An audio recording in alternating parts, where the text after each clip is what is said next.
Hola, hola, ¿qué tal? Muy buenas noches para todos. Nos volvemos a encontrar a otra clase más del Diplomado Neurodesarrollo y Estimulación Temprana a cargo de la profe Carol. Y bueno, profe, en honor al tiempo, iniciamos la clase, si te parece.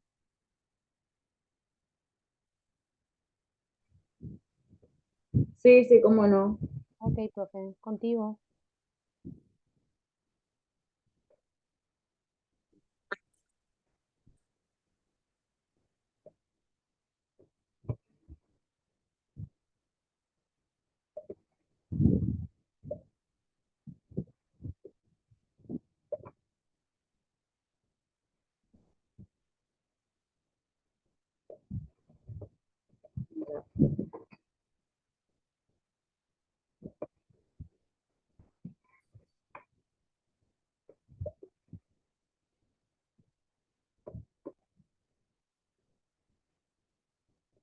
Te escuchamos, profe. Sí, voy.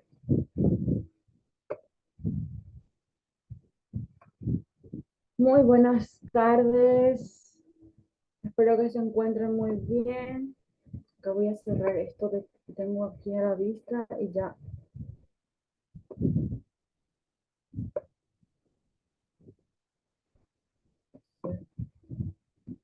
Lo que estaba haciendo es cargar la clase para que los que tienen disponibilidad o quisieran seguir la clase la puedan tener ya disponible, valga la redundancia, para poder hacer cualquier tipo de consulta o intervención de acuerdo a lo que vamos a desarrollar hoy.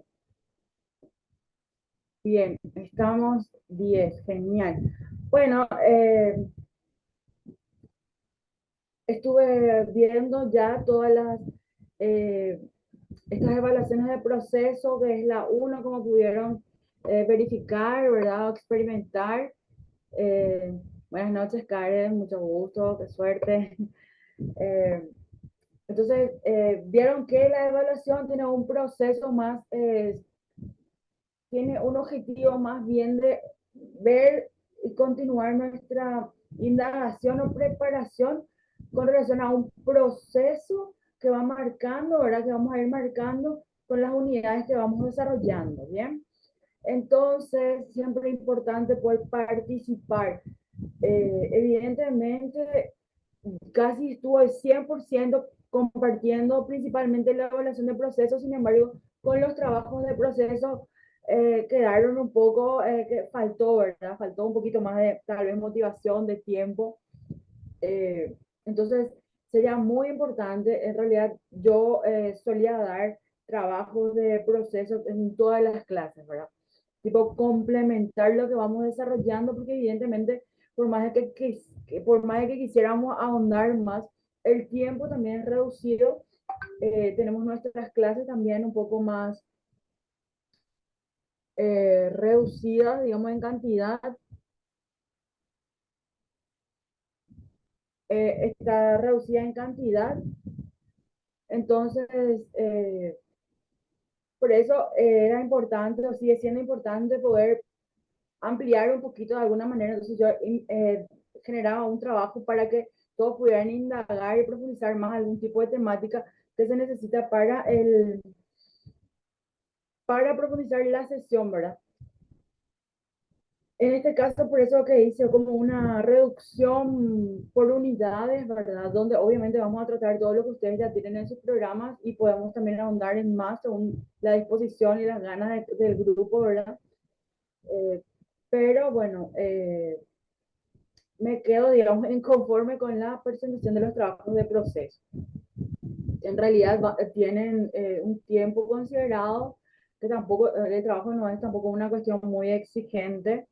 Evidentemente demanda un poco más de tiempo, pero siempre es importante poder cumplir con este trabajo, porque todo va sumando. Cuando ustedes reciban o consideren sus evaluaciones, van a ir viendo que en realidad se ve todo el proceso de cada uno y no es como en algunos lugares que tal vez el proceso no tiene un valor. Aquí tiene todo el proceso valor, la participación, la visibilización de los videos, evidentemente. Quien no puede estar presente en la sesión, genial, que lo haga en su tiempo disponible, pero que lo haga. Eh, que pase por plataforma, eso queda todo registrado, ¿verdad? Se verifica en la plataforma quién ingresa, o por lo menos una vez a la semana, a verificar si no hay algún tipo de actualización o novedades, que siempre es importante estar. Quienes tuvieran alguna dificultad con cuestión de internet o cosas así, me comunican a mí sin ningún problema, veríamos una posibilidad para que se pueda cumplir de alguna manera este proceso, teniendo en cuenta la individualización de las dificultades o posibles situaciones que se puedan presentar, que pueden ser laborales, que pueden ser de salud. Entonces, sin ningún problema, una vez que lo más importante es que haya esta interacción, que sepamos qué es lo que está ocurriendo, porque no es lo mismo un participante que está intentando y que por una situación real de su vida no puede cumplir, digamos, exactamente, y solicita un plazo diferenciado que se puede dar, porque no, para eso es la flexibilización del sistema. Sin embargo, hay otros que no demuestran tampoco interés, y como esto realmente tiene que ver con la primera infancia, tiene que ver con la intervención directa sobre esta franja etaria muy susceptible, y tiene que ver con un perfil de salud, como la mayoría también del grupo eh, está formado en salud, entonces sabe perfectamente que eso lleva consigo bastante responsabilidad. Entonces, eh, lo que les pido, intento que sea bastante sencillo, pero sí les voy a solicitar que cumplan, ¿verdad? Y todo esto va a hacer que al finalizar ya son nuestros 5 meses nomás, ya, que ya 5 meses nada más nos queda, entonces todos puedan llevar su documento con toda la formalidad que eso implica, y con toda la responsabilidad que implica también para el instituto y para mí entregar un documento en esta capacitación, ¿verdad? Bien, ya. Entonces, antes de pasar, digamos, al contenido que tiene que ver con un poquito de lo que estuvimos viendo, un poquito de ampliación, ¿verdad? De alguna temática que me quedó un poco pendiente. Yo había solicitado, digamos, una extensión en el plazo de las clases, por ejemplo, para tener 4, pero bueno, eso no se pudo dar en este momento, a lo mejor en otro se puede dar. Entonces voy a intentar que los contenidos se puedan desarrollar sí o sí en el tiempo que nosotros tenemos. Entonces, generalmente lo que yo estoy visibilizando es que me va a quedar alguna parte del contenido un poco sin profundizar o sin trabajarlo directamente en la clase. Sin embargo, yo les voy a dejar el material para que ustedes lo puedan leer, para que ustedes puedan indagar sobre él, para que puedan buscar, también que les sirva como un patrón a seguir para seguir profundizando en la temática.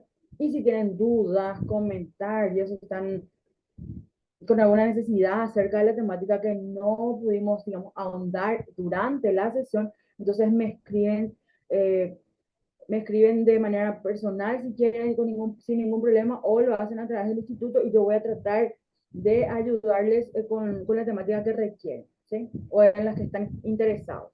Siempre que tenga que ver con esta franja etaria, sin ningún problema.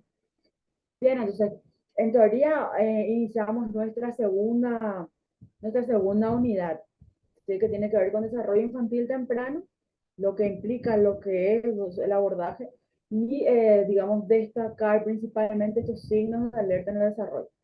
Sin embargo, como van a ver, vamos a cerrar un poquito algunos puntos sumamente relevantes desde mi punto de vista, eh, con relación a la temática anterior, ¿sí? Yo no creo que sea un inconveniente ni que esto retrase nada, ¿verdad? Sin embargo, sí te quiero comentar, ¿verdad? Que vamos a tener un poco de esa movilización, a veces algún contenido vamos a extender un poquito, en otros casos podríamos acortar algún tipo de contenido que a lo mejor sea bastante sencillo. Pero esto me parece sumamente importante poder abordar. Eh, Bien, ¿algún comentario, duda, algo que quieran expresar con relación a lo que tuvimos en nuestra evaluación de proceso, nuestro trabajo de proceso, de las clases?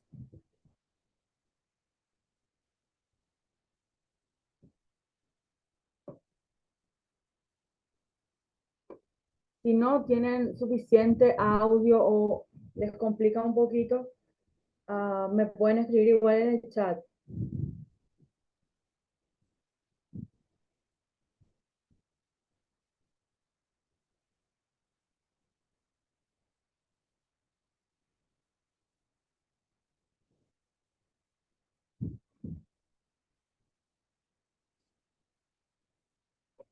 Bien, entonces asumo que no hay comentarios, que igual pueden aparecer en cualquier parte de la sesión sin ningún inconveniente. ¿Sí? Igual pueden levantar la mano, pueden abrir el micrófono y con gusto vamos a charlar. Y entonces, para cerrar esto que tiene que ver con el neurodesarrollo humano,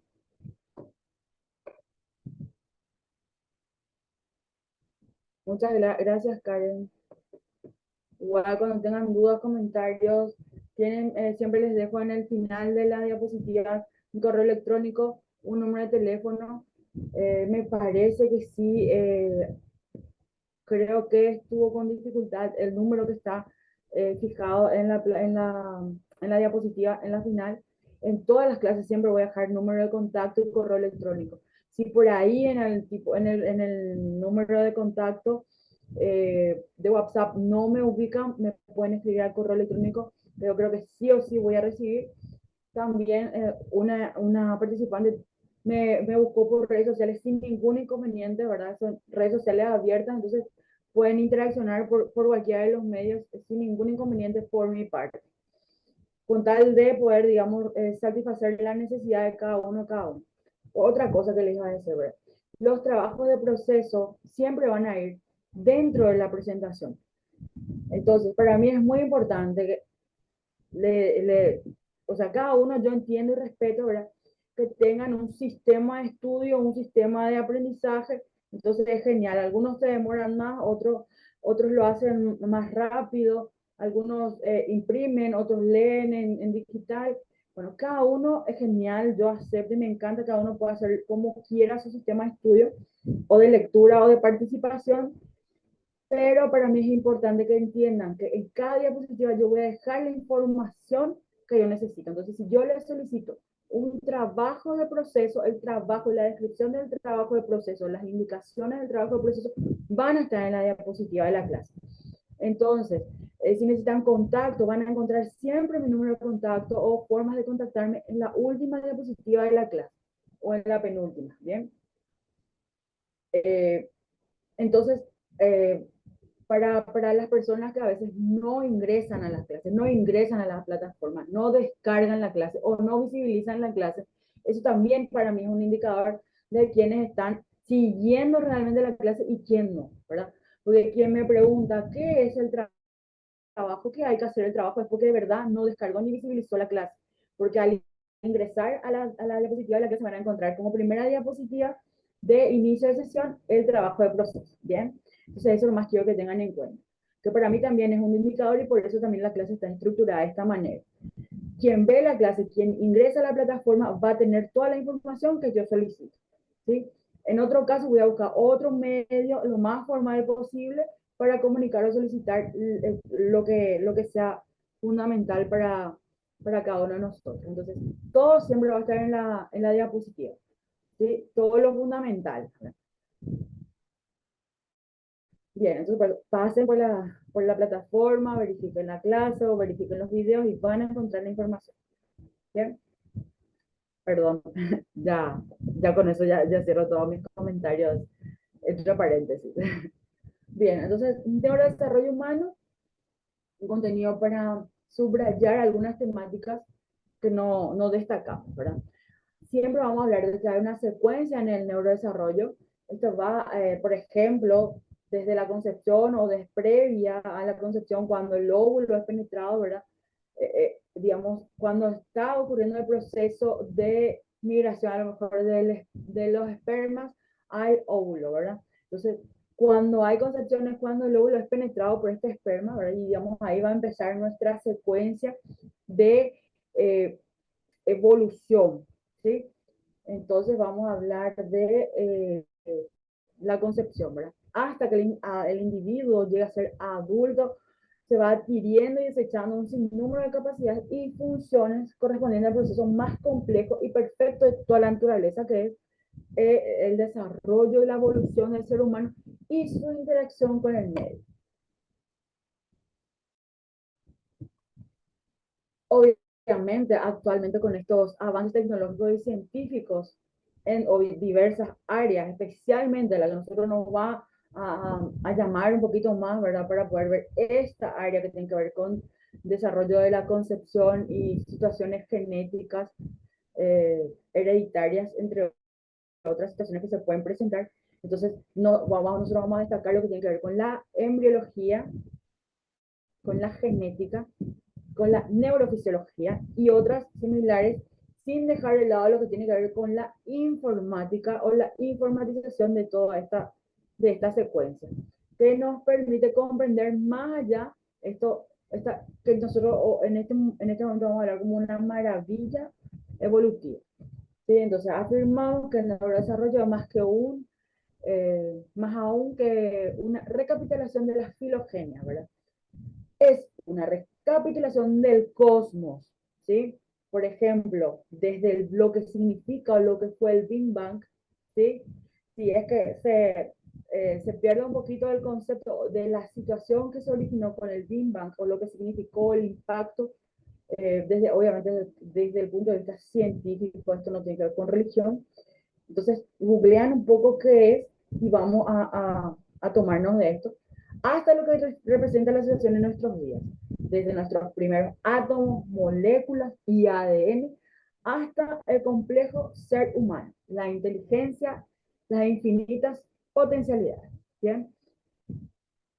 Una representación, ¿verdad?, de lo que tiene que ver con la concepción, hacemos como un paralelismo a lo que fue el Big Bang. ¿Ok?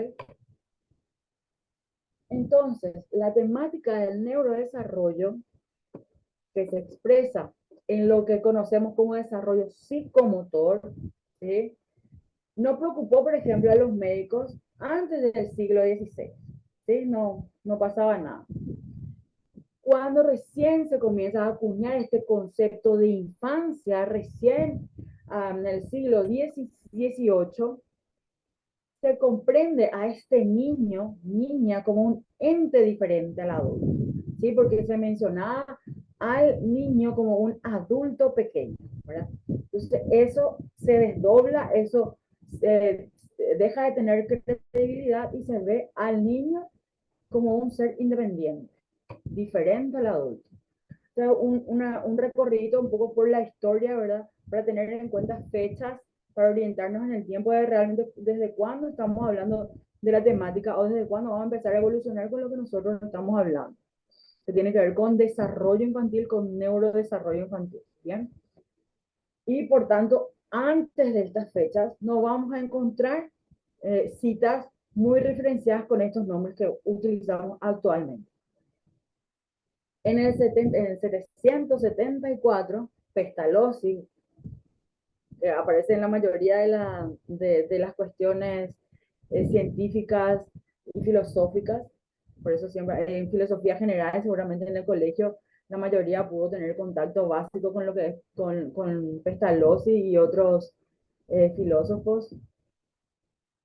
Entonces, bueno, en este caso Pestalozzi comienza las primeras descripciones del desarrollo del niño y su secuencia, ¿sí? A lo mejor no se llamaba desarrollo del niño y su secuencia, pero él hace referencia a esta situación y actualmente entonces se acuña con esta nomenclatura, ¿bien? Para el mejor entendimiento. Ya en el siglo XX se empieza a desarrollar lo que es la pediatría en todas sus áreas y solo en 1990 comienza a estudiarse el desarrollo infantil desde una perspectiva de las neurociencias.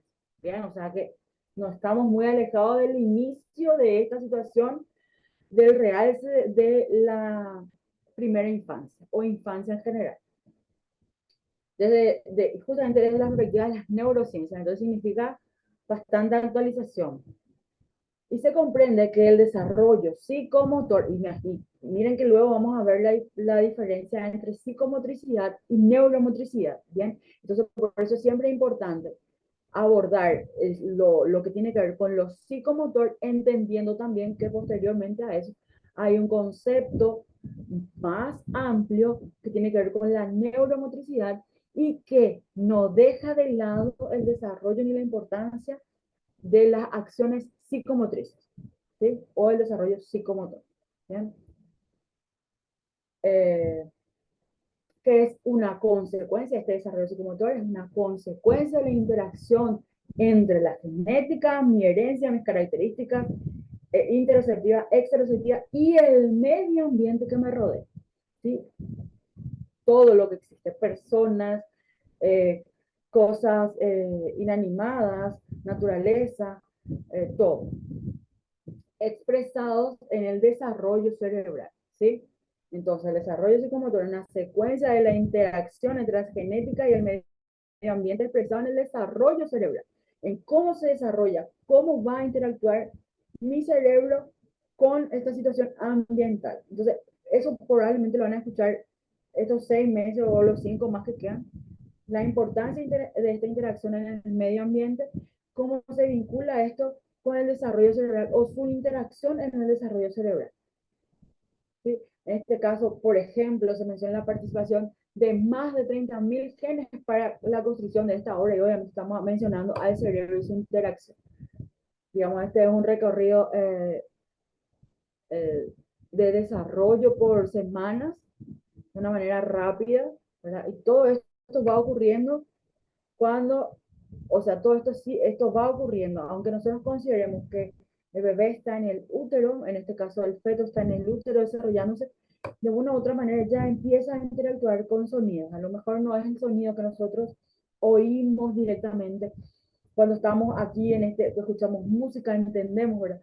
No es a lo mejor la misma señal, pero sí hay vibraciones que de alguna u otra manera van a interactuar con el feto, la alimentación, el estrés de la madre, los medicamentos que pueden ser peligrosos durante la gestación y entre otras situaciones.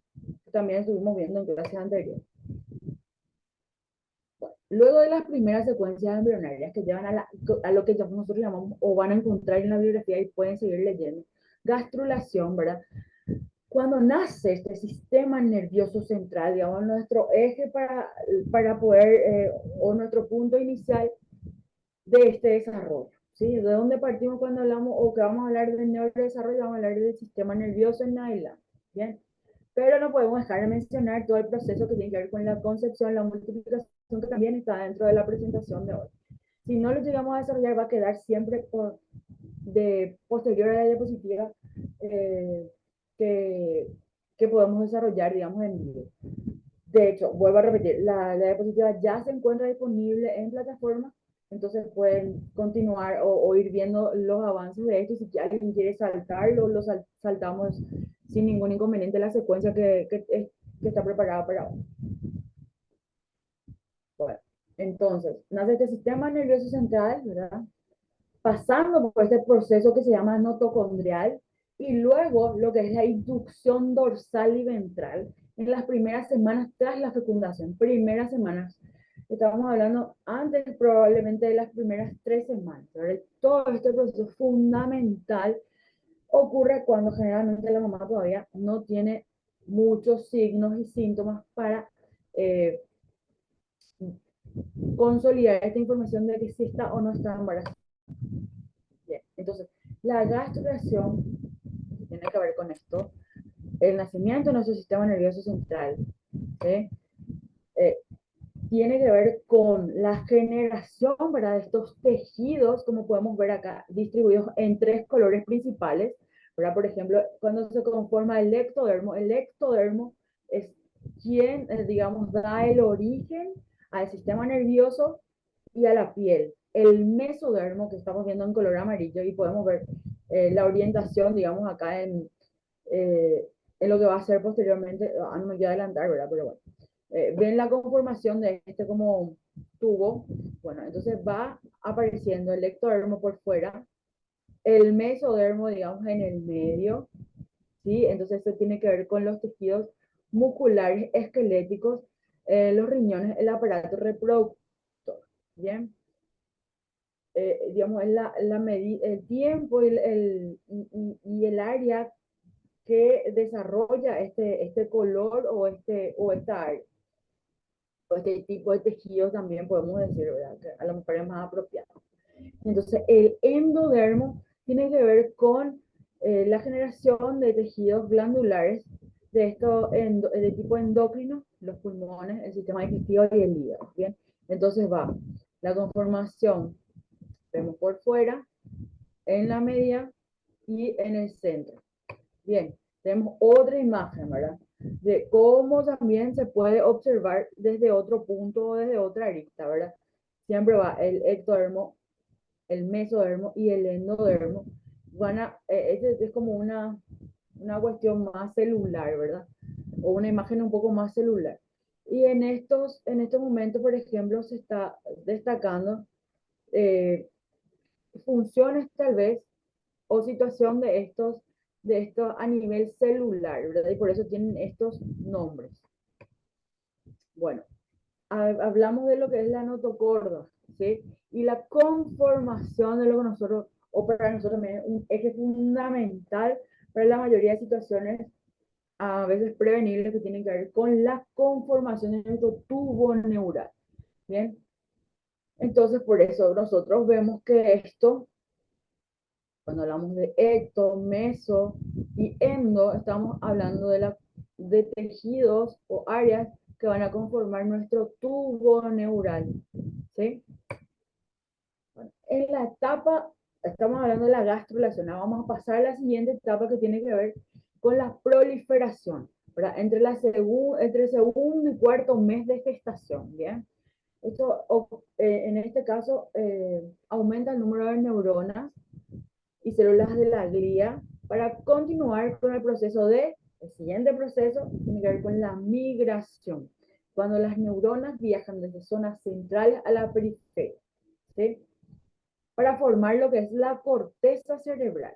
Y esto pasa entre el tercer y quinto mes, para luego comenzar el complejo proceso acá vemos lo que es la proliferación, ¿verdad? Desde lo central se va a digamos, disociar, ¿sí?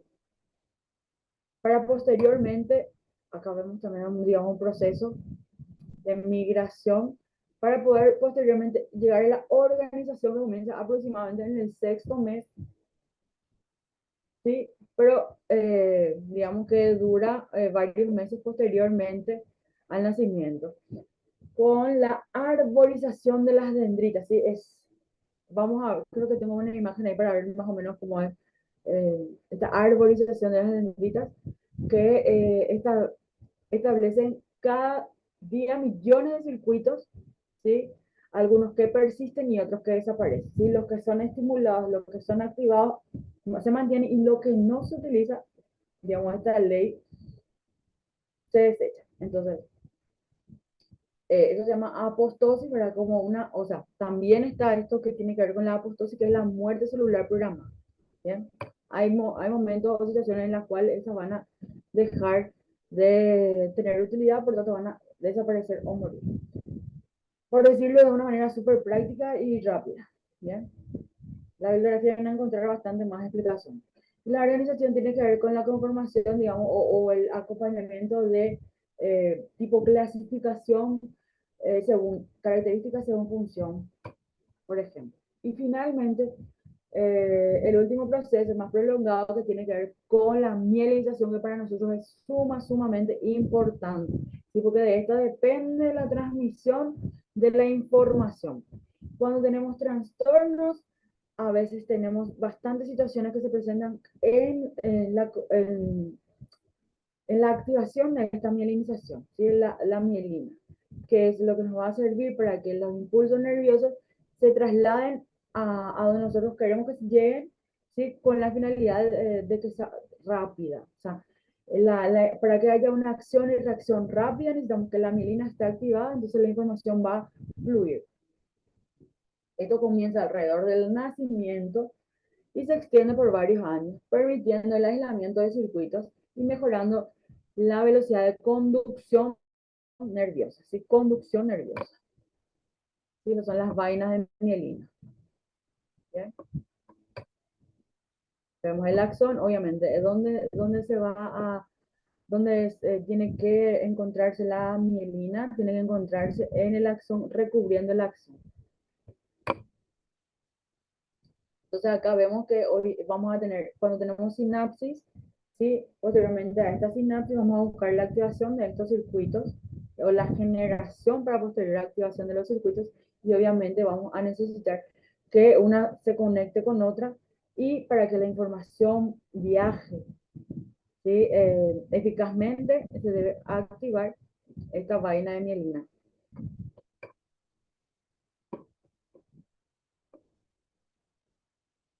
Bien, entonces este conocimiento netamente descriptivo, como el que rápidamente pasamos, se enfrenta hoy a lo que es la programación genética molecular, ¿sí? Que corresponde a la embriología moderna, embriogenética moderna, ¿ok? Entonces, más información, más vamos a leer sobre embriogenética moderna, perdón, donde se describen estos programas genéticos predefinidos que dirigen y coordinan la diferenciación celular y tisular. Además, permite entender con mayor precisión las secuencias temporales y espaciales de los cambios estructurales y funcionales que van experimentando el cerebro. Bien. Otro paralelismo, ¿verdad? Que acá, ¿verdad? En esta bibliografía que yo utilicé para tomar este tema, ¿verdad? Se hace también un paralelismo con el eslabón perdido que menciona Darwin, que la ciencia dice que hoy está próxima a dirimir. ¿Bien? Entonces, del eslabón perdido que habla Darwin, ¿verdad? Nosotros a lo mejor podemos hacer un paralelismo y llevarlo a lo que podemos encontrar en la embriogenética moderna, ¿sí? Y obviamente su vínculo con las experiencias cerebrales. La interacción, ¿verdad? De estos múltiples y variados genes, algunos organizadores, otros reguladores o inhibidores, programan, ¿sí? Sincrónicamente el neurodesarrollo. Está programado el neurodesarrollo. Y cualquier alteración o problema de alguno de ellos, ya sea de manera directa o indirecta, ¿verdad? Se va a traducir en una patología del sistema nervioso central con severas repercusiones en el desarrollo psicomotor. Bien, entonces, si podemos imaginar desde dónde nosotros estamos observando esta situación que se vincula a la patología, estamos viéndolo ya a veces desde esta programación o cuando se tiene que generar esta programación, ocurre una situación y esa situación detona una alteración en esta programación, entonces vamos a tener una patología, vamos a encontrar la patología en el sistema nervioso central. Evidentemente, no siempre en el periodo de gestación se va a poder determinar esta situación. A veces es a partir del parto en adelante, ¿sí? Entonces hay que tener en cuenta que esto puede estar presente. Todas las características definidas a nivel de nuestro genoma, porque hablamos de genoma ya en la actualidad, son sometidas a interacción con el medio ambiente, el cual puede introducir modificaciones positivas o negativas para el neurodesarrollo. Haciendo una mención, habíamos visto un material que tenía que ver con, por ejemplo, lo que es el estrés tóxico. O en el caso de la embarazada, el estrés de la madre, o estas situaciones, esta ingesta de bebidas o sustancias prohibidas, ¿verdad? Entonces, todas estas modificaciones externas pueden incurrir, ¿verdad?, en esta programación y puede tener un efecto positivo y evidentemente puede tener un efecto negativo perdurable. ¿Bien? Bueno, esto estuvimos viendo, ya creo que esta imagen ya la teníamos, sin embargo hoy la pudimos desplegar un poquito más. Y esta programación pulida y perfeccionada tras millones de años de evolución que comenzamos a comprender, nos abre las puertas a lo que nosotros llamamos actualmente neuroprevención, neuroprotección y neurotratamiento. ¿Bien? Obviamente empieza con el neuro porque el abordaje tiene que ver con la aplicación de las neurociencias o desde el punto de vista de las neurociencias. ¿Ok? Bueno, ahora podemos comprender cómo, por ejemplo, el ácido fólico el ácido retinoico, el alcohol, la cocaína, los pesticidas, algunos fármacos, las radiaciones, entre otras, pueden interferir con el desarrollo normal de nuestro cerebro y ello nos permite dar los primeros pasos en lo que es la neuroprevención. Una vez que tenemos bien claro que todo esto puede interferir en el desarrollo típico, entonces tenemos que trabajar desde la neuroprevención, evitando ciertas situaciones evitables, previniendo lo que se puede prevenir. Hablamos del cerebro de un recién nacido que aproximadamente tiene 350 gramos a los 2 años.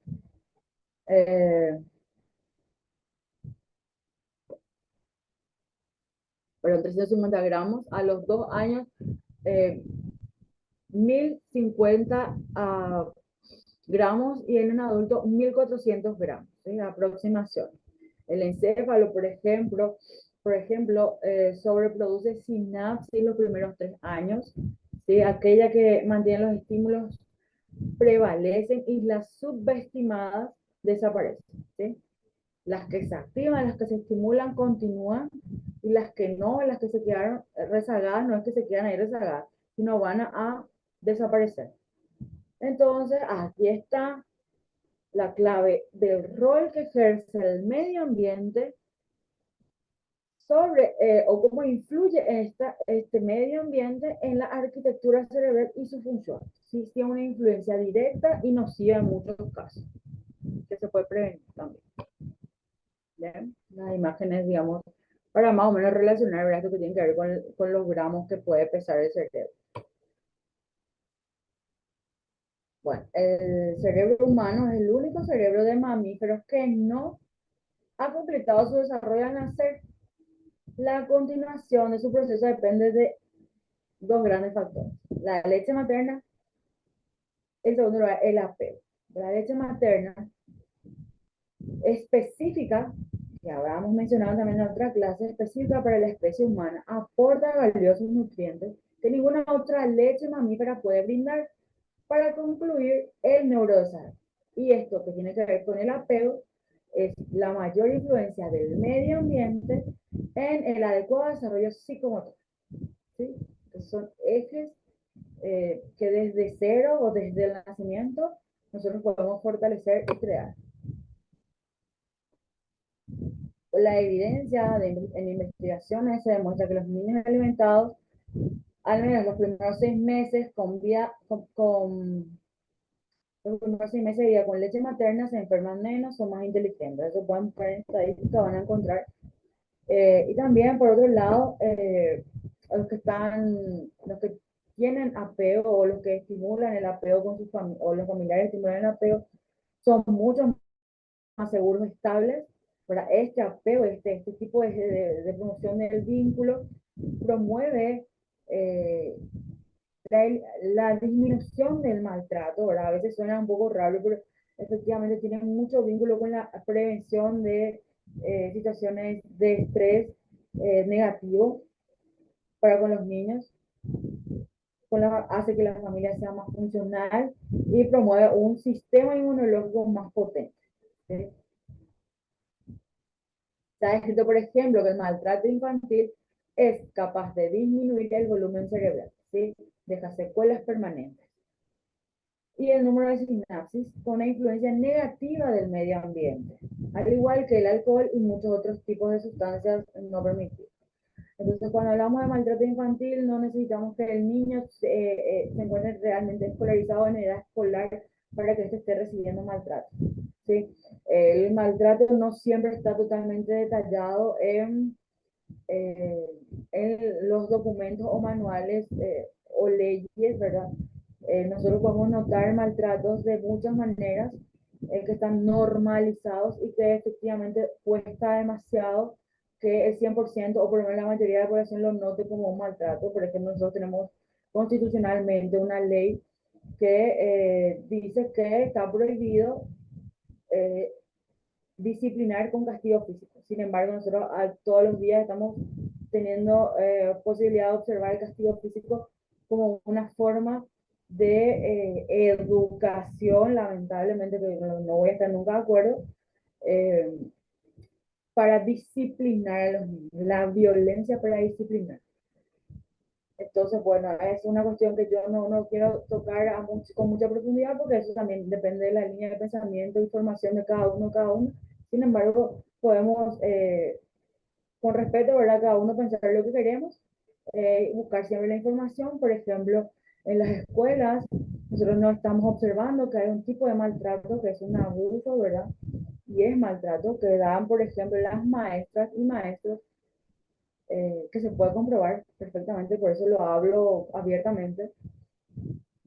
Los maestros y maestras, muchos, que promueven lo que tiene que ver con el método tradicional, generalmente lo vamos a encontrar en los colegios públicos. Eso no quiere decir que existan maestros maravillosos y espectaculares que obviamente hacen que se sostengan estos pobres niños que reciben este tipo de trato inadecuado desde el área educativa.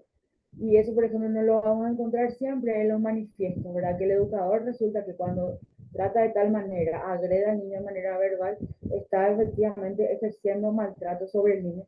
Y a veces esto está tan normalizado y viene obviamente de la escuela tradicional, entonces, y de la tendencia también religiosa con la que estuvieron acá educando muchísimos años y siguen todavía algunos, ¿verdad? Tal vez jesuitas, tal vez redentoristas, cuestiones que tienen que ver con iglesias, ¿verdad? Entonces, eh, con, como es, hay una frase con sangre, la letra entra o algo parecido, perdón si me equivoco. Entonces, bueno, está como normalizado eso y bueno, efectivamente ese es un tipo de maltrato que, bueno, también cada uno va a poder discernir si quisiera o repensar, ¿verdad? Esta situación para ver que efectivamente los niños están recibiendo maltrato en muchas áreas y a veces no todas están bien descritas para que todos comprendamos que efectivamente hay derechos que respetar y eso también está o debe estar vinculado a la escuela. Bien, ¿alguna duda, algún comentario? No quiero que se me aburran cuando yo les hablo tanto.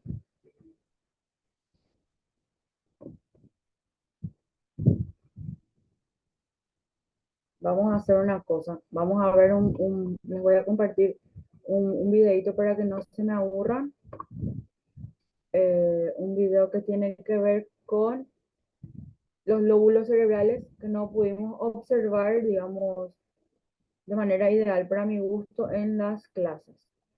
Voy a corroborar nada más que, por favor, si no escuchan o no ven, me pueden avisar.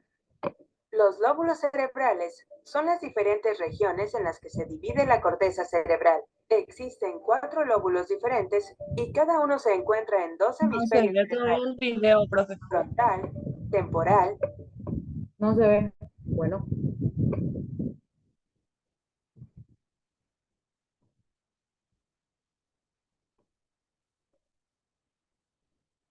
Pruebo otra vez.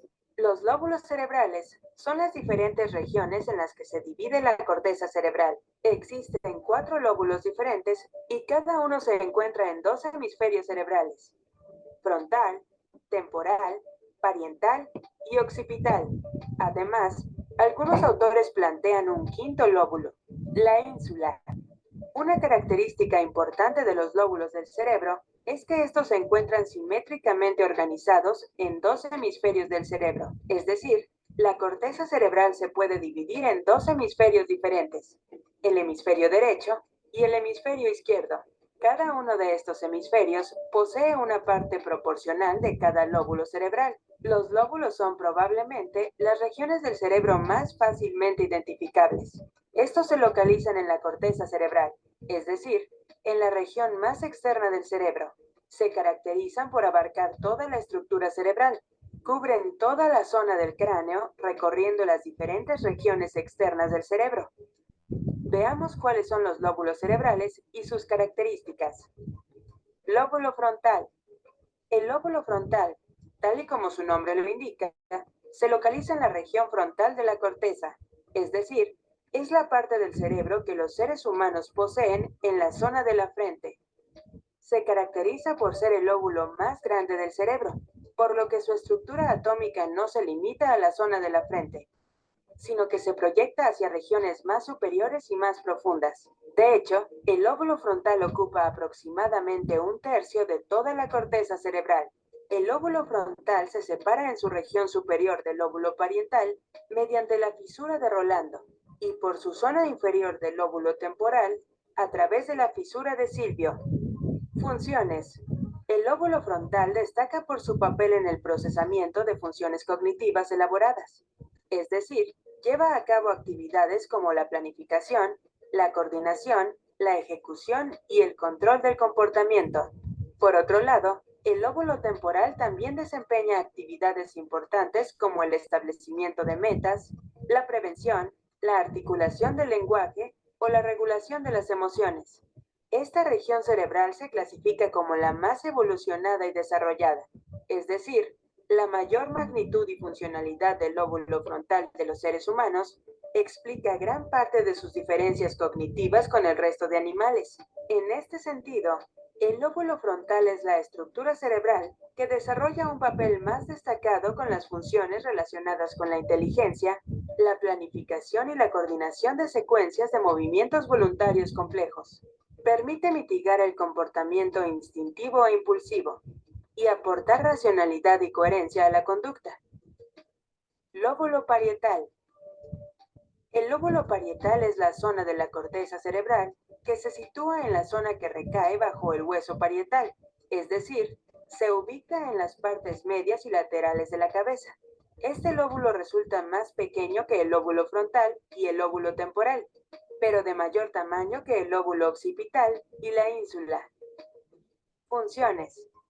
Su función principal consiste en procesar información sensorial que llega desde diferentes regiones del organismo. Sensaciones como el tacto, la temperatura, el olor o la presión son integradas y conceptualizadas en el lóbulo parietal. Por otro lado, investigaciones recientes han demostrado que el lóbulo parietal desempeña un papel importante en el reconocimiento de números, el control de movimientos y la integración de la información visual proveniente del lóbulo occipital. Lesiones en esta área del cerebro suelen originar anestesia en el brazo y pierna del lado opuesto, a veces con dolores, epilepsias sensitivas y desequilibrios de balance. La lesión del lado izquierdo del lóbulo parietal, en cambio, se relaciona con dificultades para leer y realizar cálculos matemáticos. Lóbulo temporal. El lóbulo temporal es el segundo lóbulo de mayor tamaño de la corteza cerebral. Se localiza frente al lóbulo occipital. Limita por su parte superior con el lóbulo parietal y anteriormente con el lóbulo frontal. Aproximadamente, este lóbulo se encuentra detrás de cada sien y desempeña un papel importante en el desarrollo de actividades visuales complejas. Por ejemplo, el lóbulo temporal resulta una estructura cerebral básica para el reconocimiento de caras. Funciones. Por otro lado, el lóbulo temporal desempeña funciones importantes relacionadas con la audición y el lenguaje. Durante la escucha de habla o música, esta región cerebral es la encargada de descifrar la información. Asimismo, el lóbulo temporal medial incluye un sistema de estructuras relacionadas con la memoria declarativa, el recuerdo consciente de hechos y eventos. Esta estructura atañe la región hipocampal y las cortezas perrineal, entorrinal y parahipocampal adyacentes. Lesiones en esta estructura cerebral suelen originar alteraciones de memoria y dificultades en el reconocimiento de la información verbal y visual. Lóbulo occipital. El occipital es el más pequeño de los 4 lóbulos principales de la corteza cerebral. Se encuentra en la zona posterior del cráneo, cerca de la nuca. El lóbulo occipital es la primera zona de la neocorteza y resulta el centro del núcleo ortimáximo central del sistema visual de la percepción. Esta región recibe información visual de esta área y proyecta la información correspondiente hacia otras regiones cerebrales que se encargan de la identificación y la transcripción. Resulta una región poco vulnerable a las lesiones, ya que se localiza en la parte posterior del cerebro. No obstante, el padecimiento de traumatismos severos en la parte posterior del cerebro puede producir cambios sutiles en el sistema visual perceptivo. Funciones. Una pequeña zona del lóbulo occipital, conocida como región del peristriate, está involucrada en el procesamiento visual espacial, la discriminación del movimiento y la discriminación del color. La lesión de uno de los dos lados del lóbulo occipital puede originar la pérdida homónima de visión, afectando al mismo campo cortado dentro de ambos ojos. Por otro lado, los trastornos originados en el lóbulo occipital son los responsables de las alucinaciones e ilusiones visuales. El lóbulo occipital está dividido en diferentes áreas. Cada una de ellas se encarga del procesamiento de una serie de funciones determinadas. Las más importantes son: 1. Elaboración del pensamiento y la emoción. 2. Interpretación de imágenes. 3. Visión. 4. Reconocimiento espacial. 5. Discriminación del movimiento y colores. Ínsula.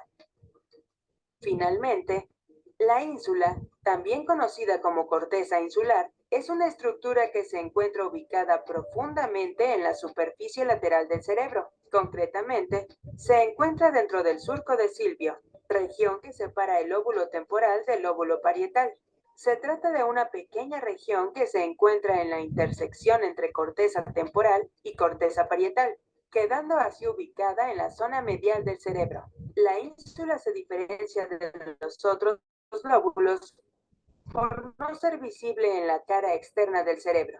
Esta queda tapada por unas regiones corticales superpuestas, conocidas como opércula. Funciones. La porción más anterior de la corteza insular se encuentra muy relacionada con el sistema límbico. Parece que esta región desempeña funciones importantes en la experiencia subjetiva emocional y su representación en el cuerpo. En este sentido, Antonio Damasio ha propuesto que la ínsula se encargaría de emparejar los estados viscerales emocionales que están asociados con la experiencia emocional, dando así lugar a la aparición de los sentimientos de conciencia. Por otro lado, ciertas investigaciones han postulado que la ínsula se encarga de procesar la información convergente de los glóbulos oculares, generando una respuesta genital en el hemisferio izquierdo del cerebro. Esta función permitiría la creación de un contexto emocionalmente relevante para la experiencia sensorial. Finalmente, varios experimentos han mostrado que la ínsula desempeña un papel importante en la experiencia del dolor y la experiencia de un gran número de emociones básicas, tales como el amor, el miedo, el disgusto, la felicidad o la tristeza.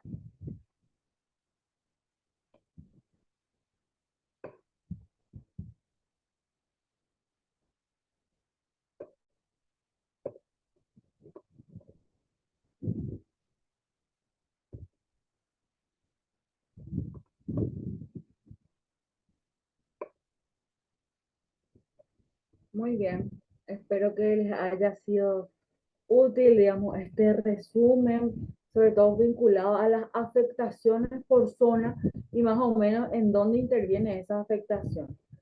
Entonces, bueno, ahora para recordar también lo que estuvimos viendo en las sesiones anteriores y bueno, vincularlo un poco o asociarlo con situaciones, en este caso, que tienen que ver con tal vez accidentes, golpes inesperados, y bueno, como en dependencia del área en que está generándose esta situación, va a tener una repercusión directa, como hasta ustedes pudieron ver, ¿verdad? Hasta en, o sea, en todas las áreas. Cómo a nosotros nos va a afectar, sobre todo cuando encontramos algún tipo de trastorno, o una situación genere trastorno, cómo nosotros debemos luego, según el área donde se encuentra la situación o la lesión, intervenir. Nos va a dar como una estructura o una ruta a seguir. Si el área sensitiva está afectada, entonces evidentemente hay que ver si qué parte sensorial, digamos, o si son todas, bueno, y verificando cuáles podemos recuperar y cuáles no. En cuáles podemos trabajar y lograr un incremento también con relación a la edad que tiene la persona. Bueno, dudas, comentarios sobre lo que estuvimos viendo en el material.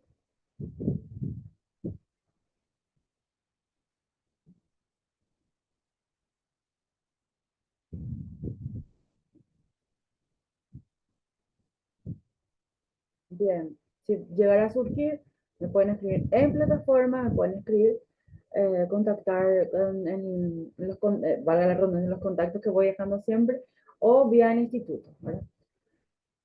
Continuamos con el desarrollo, que el desarrollo psicomotor, ¿verdad? Digamos, y destacamos que es individual, ¿verdad? Tiene que ver con el ritmo personal, ¿verdad? El ritmo también tiene un, eh, un o abarca y va evolucionando según cada persona. El ritmo es totalmente independiente, así como podemos hacer como un paralelismo con el pensamiento o con la forma de procesar la información, pese a que seguimos, digamos, el mismo canal o sistema de recepción y evacuación de la respuesta, o recibimos información y evacuamos de la misma manera, pero cada uno lo puede hacer dentro de lo que nosotros hoy llamamos neurodiversidad. Entonces cada uno lo puede procesar de una manera, eh, digamos, más autónoma o independiente totalmente a lo que sería un compañero o una compañera, sino es que todo el mundo hace el mismo proceso o procesa la misma información. Lo que no quiere decir que nos siga, digamos, los mismos canales. No, o sea, utilizamos los mismos canales, sin embargo, cada uno tal vez lo hace a su ritmo, con una particularidad que nos hace independientes. Bueno, entonces acá estamos hablando de desarrollo psicomotor, destacamos que esto es individual, que no tiene que ver con que todos tengamos que desarrollarnos al mismo tiempo y de la misma manera. Bueno, este desarrollo tiene transiciones, ¿verdad? Un proceso de cambio sistemático, gradual y adaptativo, ¿sí? Donde es necesario perder algunas funciones para poder adquirir otras. Por ejemplo, no es posible lograr la aprehensión voluntaria a los 3 meses si no ha desaparecido el reflejo de aprehensión involuntaria, ¿bien? Entonces, tiene que haber siempre una acción, reacción o reacción para una acción posterior y que esto permita evolucionar. Hay un orden tal natural, ¿verdad? Que nosotros vamos a observar que es totalmente espontáneo, por eso también es natural. Respetar este ciclo es sumamente fundamental y también observar cuando este ciclo sufre alteraciones, sobre todo lo que tiene que ver con esta espontaneidad natural, esta evolución eh, con esta programación genética de la que tenemos que desarrollar con el paso del tiempo. No es posible saltar etapas según lo comprueba la teoría que ya seguramente muchos leyeron, que tiene que ver con lo que propone Piaget. Lo que significa que es, desde este punto de vista, imposible caminar si no se aprendió a pararse, ¿bien? Y menos correr si no se aprendió a caminar. La secuencia natural como un ciclo vital espontáneo. Lo que es aplicable a la mayoría de las áreas del neurodesarrollo, ¿sí? Sin la evolución de una es difícilmente posible que aparezca la siguiente etapa. ¿Bien? Por eso es tan importante detectar cuáles son las etapas por las que tenemos que transitar de manera natural, espontánea, biológicamente con lo que venimos programados. Entender primero ello y luego podemos identificar así situaciones que salen de este patrón normal. Y ahí entonces tenemos que empezar a hablar de posibles trastornos, posibles síndromes, posibles enfermedades, posibles discapacidades que se van generando cuando este ciclo es alterado por a lo mejor aparición repentina o sobre aparición eh, anterior, teniendo en cuenta que hay un ciclo, a lo mejor a los 6 meses se espera una acción y esta acción de los 6 meses ya aparece a los 3. Eso no es como demasiado común, pero puede ocurrir. Lo que nosotros más notamos es cuando no aparece algo que nosotros estamos esperando para los 3 meses o para los 6 meses, no aparece la acción, no aparece la acción, no aparece la acción, entonces estamos hablando de un posible retardo o retraso, o sea, hay que hacer esta observación y determinar o decantar, ¿verdad? Lo que nos pudiera generar dudas, descartar o buscar descartar lo que se puede tener en cuenta la maduración, la edad cronológica. Otra gran verdad, las experiencias tempranas marcan las conexiones cerebrales y por ende el futuro del ser humano. ¿Sí? Entonces, tipo, para remarcar y entender perfectamente o entender, ¿verdad? Que esto que entender, digo, con mucha responsabilidad que esta experiencia temprana dentro de estos primeros 6 años son fundamentales y de verdad que perduran y marcan las características de este ser humano, ¿sí? Según este neurólogo infantil, ¿verdad? Eh, que ya hace más de una década escribe, ¿verdad? O investiga, el futuro del hombre está en el cerebro de los niños, ¿sí? Es su manera de expresar. Si cuidamos el cerebro de los recién nacidos y niños, estaremos cuidando a la humanidad, ¿sí? Un cerebro sano, una mente sana, obviamente tiene una potencialidad maravillosa para los resultados como sociedad. ¿Ok? Bien. Bueno. Con esta imagen entonces de lo que algunas representaciones de lo que tiene que ver con lo que es el parto humanizado, parto a veces respetado también se lo puede llamar, y algún tipo de sinónimo más. Entonces quiero hacer entonces una pequeña pausa para que podamos ir al sanitario, tomar algo y nos volvemos a encontrar entonces. Ahora yo tengo que son las 8:32. A las 8:38, entonces volvemos a conectarnos. No hace falta que salgan, solamente pueden dejar las cámaras ahí, el audio apagado. Y volvemos entonces a las 8:38 a continuar con esta parte de la clase. Tomen agua y volvemos.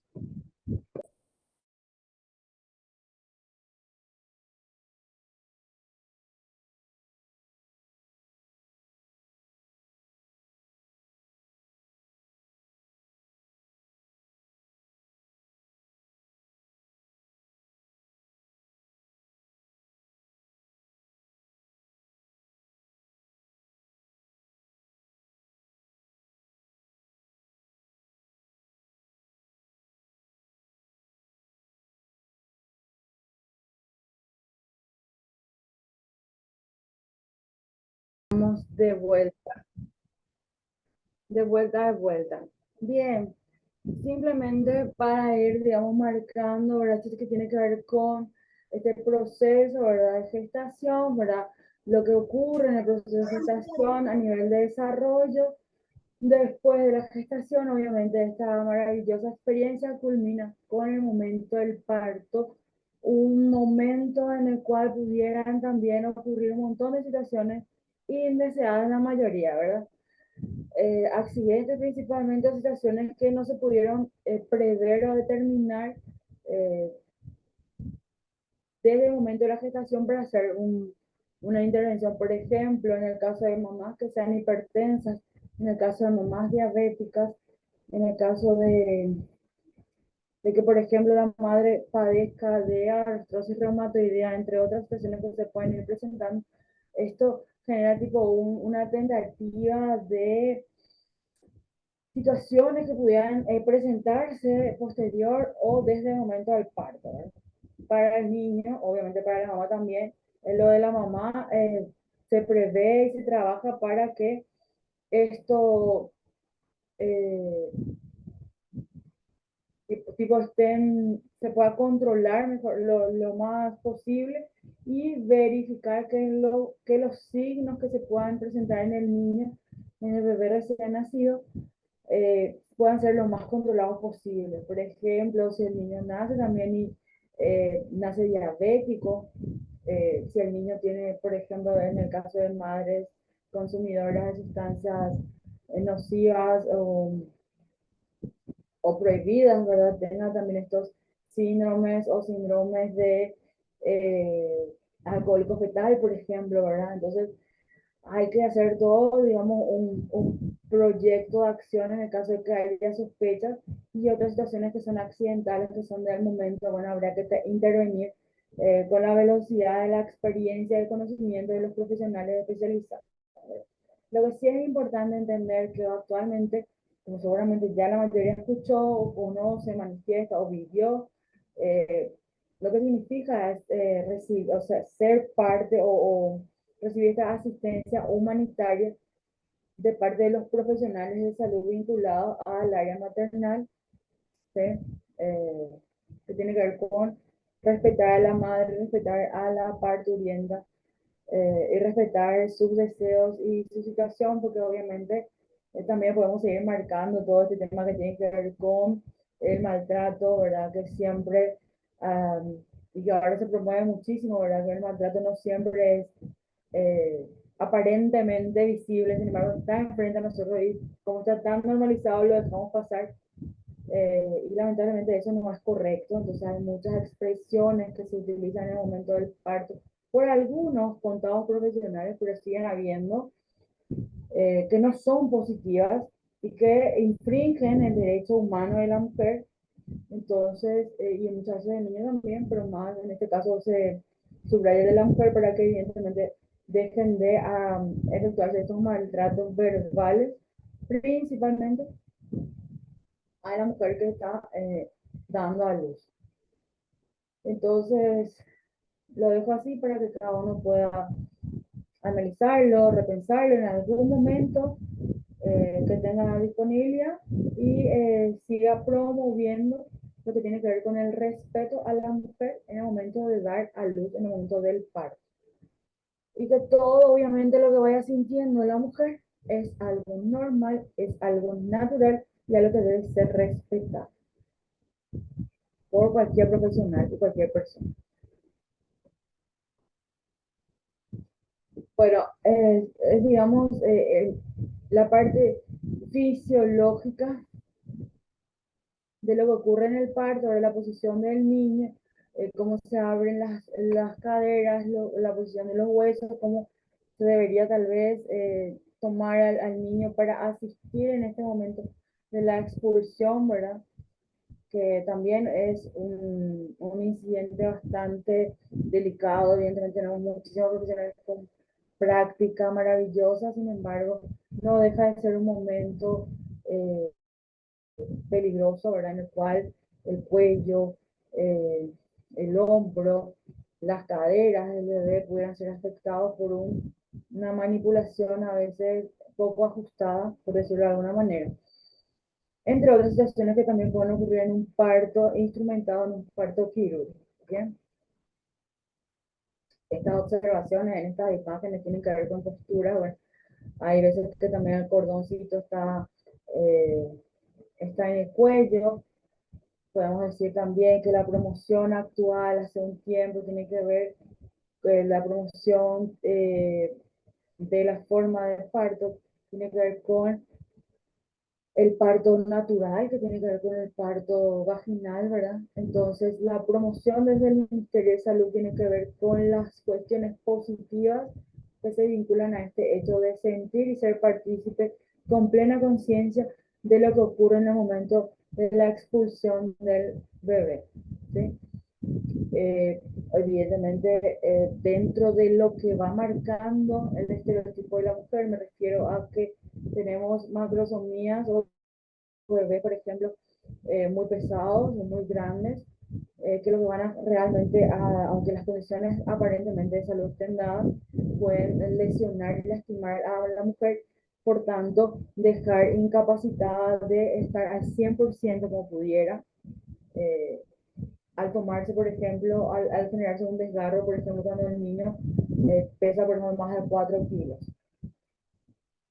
Entonces, generalmente los médicos toman la opción de eh, proponer un parto instrumentado para este tipo de mujeres. Pero también encontramos lamentablemente a veces que los médicos, lo que se promociona son los institutos, los públicos, ¿verdad? En nuestro país. Las situaciones, me refiero a las situaciones, me refiero, ¿verdad?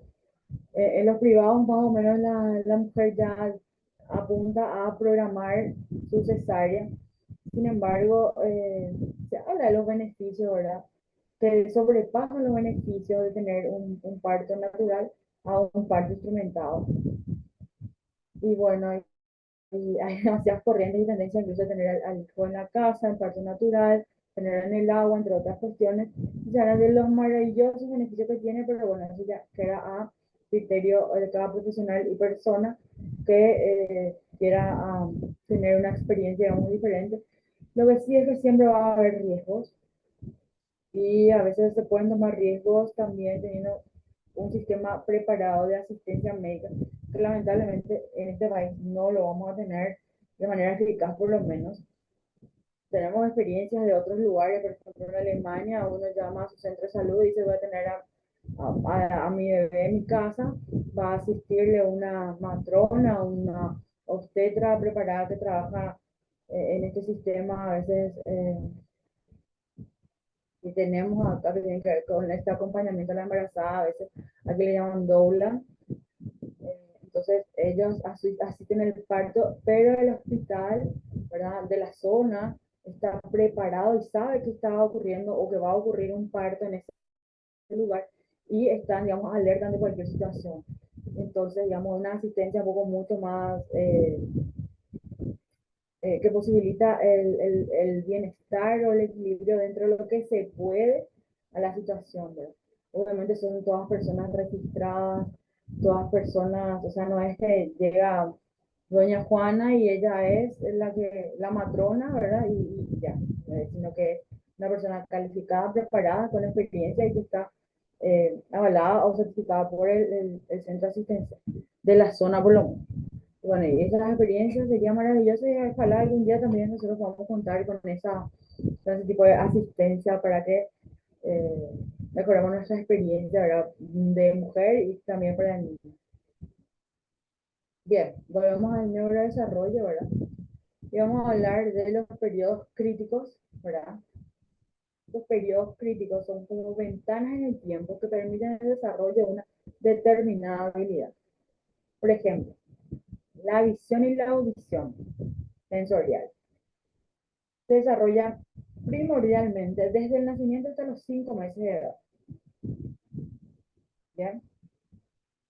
Posterior a esto, digamos que sería muy difícil que esto inicie su desarrollo. Por ejemplo, una catarata congénita o una sordera anatómica no operadas van a dejar secuelas irrecuperables. ¿Sí? Lo que no se trata en tiempo, lo que no se trata en forma, pasado el periodo crítico, no va a tener una evolución positiva. ¿Sí?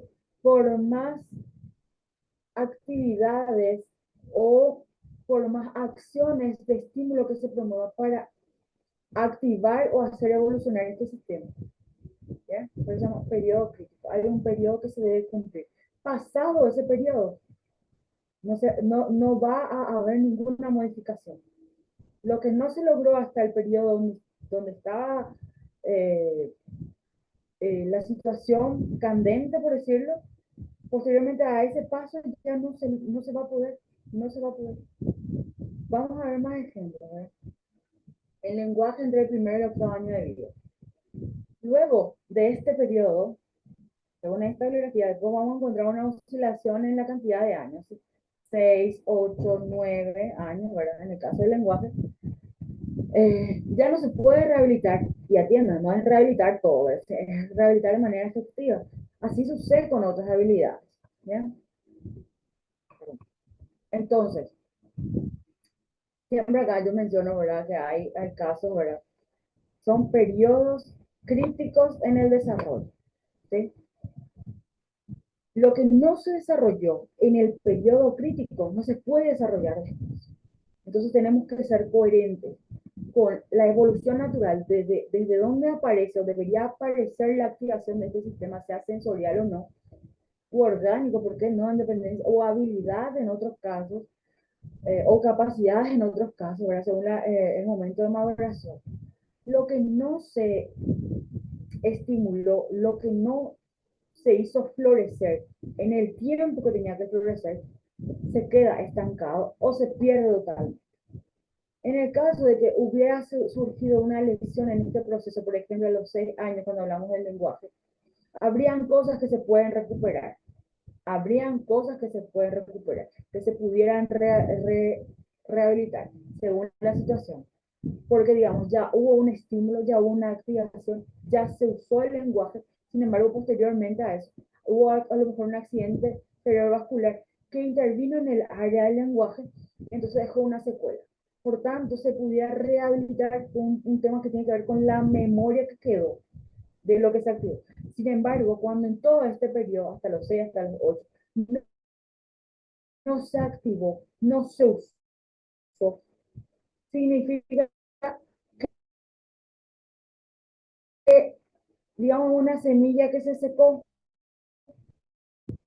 si hablamos de un ejemplo que tiene que ver con no se activaron, que no se formaron, no se van a reactivar posteriormente a este periodo. Y eso es categórico. ¿Sí? Tenemos ejemplos de niños sordos que obviamente van a tener dificultad para adquirir el lenguaje, a lo mejor que no tienen un problema eh,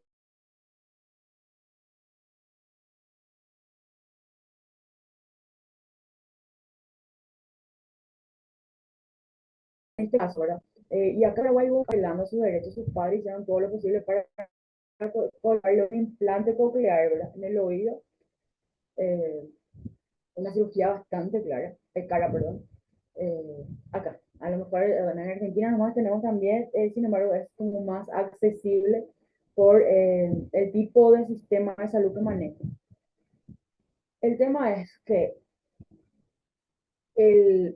la gerencia de salud a nivel nacional e internacional, ¿verdad? Debe velar por la promoción, ¿verdad? Del derecho del niño, en este caso en discapacidad también, y debe gestionar a quién darle un implante coclear, quién lo necesita, ¿verdad? En este caso, una niña de 12 y una niña de 2 años, por ejemplo, de 2 o 3 años. Debe gestionar a quién o quién es merecedor de este implante coclear, cuando sabemos que ambos niños tienen el mismo derecho. Pero cuando se analiza en base a esta situación que estamos mencionando, nosotros vemos que la niña de 3 años, si ella aprende a escuchar a los 3 años y se trabaja el estímulo para aprender a escuchar y verbalizar, esta niña tiene, aprovechando la plasticidad neuronal, aprovechando el modelamiento, el periodo crítico, esta niña puede aprender a escuchar, a identificar y a hablar. Tipo, está garantizada, etc. Sin embargo, una niña de 12 años que ya pasó el periodo sensible de esa área, de esa habilidad, es casi nula, por no asegurar y garantizar nula total, ¿verdad? Es casi nula la posibilidad que tenga de adquirir ese lenguaje y esa experiencia. ¿Sí? Entonces, por eso nosotros necesitamos entender qué son los periodos sensibles, cuándo aparecen los periodos sensibles, qué tenemos que hacer en el periodo sensible. Porque una vez que se transitó este periodo y no se activó, se desecha la habilidad de la actividad, no va a tener resultados. ¿Bien? Entonces, por eso siempre tenemos que ser coherentes con la evolución ciclo vital natural, ¿sí? La habilidad que debe estar implantada en ese ciclo y con que no pase sin activar ese ciclo y en ese ciclo esa habilidad que corresponde a ese ciclo. ¿Bien? Si hay dudas o hay situaciones de falta de comprensión, por favor, me hacen saber. Cuando hablamos de periodo sensible, otra ventana más amplia, ¿verdad? Permite cierto aprendizaje y que corresponde a periodos en que es posible incorporar nuevas habilidades.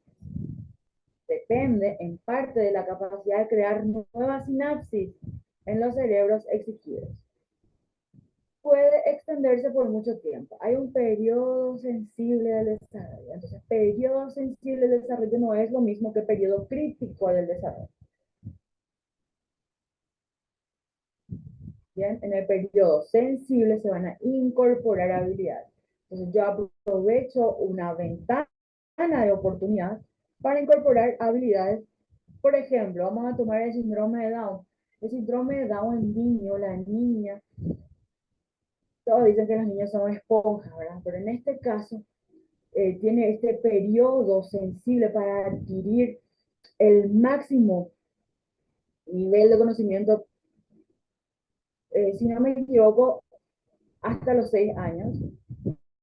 ¿sí? Entonces, el niño que padece síndrome de Down o diagnosticado con síndrome de Down va a aprender, reaprender al 100%. Acordémonos que estamos hablando con posibles trastornos de retardo mental o retraso, ¿verdad? Entonces, digamos que es como un niño normotípico o se puede desarrollar como un niño normotípico entendiendo y aprendiendo absolutamente todo, ¿verdad? En estos primeros 6 años. Posterior a ello, ya empieza, estamos hablando de leve, moderado, un poquito, ¿verdad? Posteriormente a esto, ya empieza a hacerse sentir la afectación del trastorno en las áreas que, que está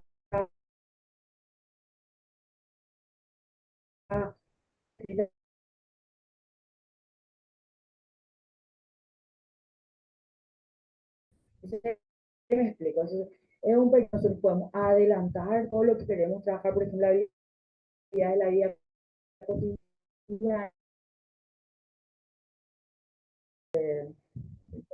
tipos de rayos que nosotros podemos notar acá y podemos ampliar googleando un poquito.